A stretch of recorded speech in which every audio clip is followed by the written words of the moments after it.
পলাতক শেখ হাসিনাকে ফেরাতে ইতিবাচক সাড়া দেয়নি ভারত, প্রয়োজনে নেওয়া হতে পারে আন্তর্জাতিক সহায়তা, জানিয়েছেন পররাষ্ট্র উপদেষ্টা তৌহিদ হোসেন। পাকিস্তানের পররাষ্ট্রমন্ত্রীর আসন্ন ঢাকা সফরে ৭১-এর ঘটনায় ক্ষমা চাওয়ার বিষয়টি আলোচনার এজেন্ডায় থাকবে বলেও জানান তিনি। ফরেন সার্ভিস একাডেমিতে এক সেমিনার শেষে উপদেষ্টা এসব কথা বলেন।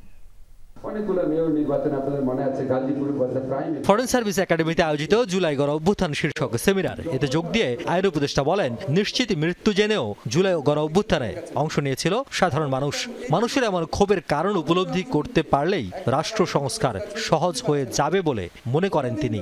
মিথ্যা কথা মানুষ এত কনফিডেন্টলি বলতে পারে, এত অনায়াসে বলতে পারে, এবং শেখ হাসিনা শুধু মিথ্যা কথা বলে নাই, পুরো একটা নেশনের মধ্যে এই আপনি ফরেন সার্ভিস বলেন, পুলিশ সার্ভিস বলেন, জুডিশিয়ারিতে বলেন, বিশ্ববিদ্যালয় শিক্ষকদের বলেন, সমস্ত জায়গায় একটা মিথ্যাবাদী জোর প্রজন্ম তৈরি করতে পেরেছিল, যারা ওনার সমস্ত মিথ্যা বিশ্বাস করত।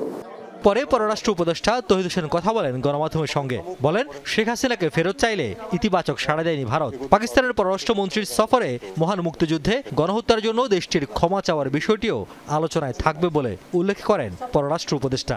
আমরা চেয়েছি যে তাকে ফেরত দেওয়া হোক, যাতে বিচারের সম্মুখীন করা যায়। ভারত থেকে কোনো এটার পজিটিভ রেসপন্স আমাদের কাছে আসেনি, আমরা অপেক্ষা করছি। আর ইতিমধ্যে তো বিচার প্রক্রিয়া তো শুরু হয়েছে, কারণ কেউ আসুক বা না আসুক, সেজন্য তো বিচার আটকে থাকে না। কোনো সহযোগিতা নেওয়া হবে কিনা আন্তর্জাতিকভাবে? যদি কখনো প্রয়োজন মনে করে সরকার, তখন সেটা হতে পারে, কিন্তু এই মুহূর্তে সেরকম কোনো প্রয়োজন দেখছি না আমরা। আগামীতে সুষ্ঠু নির্বাচনের মাধ্যমে দীর্ঘদিনের আত্মসম্মান বিসর্জনের ধারা থেকে বাংলাদেশ বেরিয়ে আসবে বলেও আশা করেন পররাষ্ট্র উপদেষ্টা। বিশ্বাস হারানো খুব সহজ, পুনঃপ্রতিষ্ঠা কিন্তু কঠিন অনেক, সেই কঠিন কাজ আমাদেরকে করতে হবে। ধন্যবাদ। রিয়াজ রায়হান, যমুনা নিউজ, ঢাকা।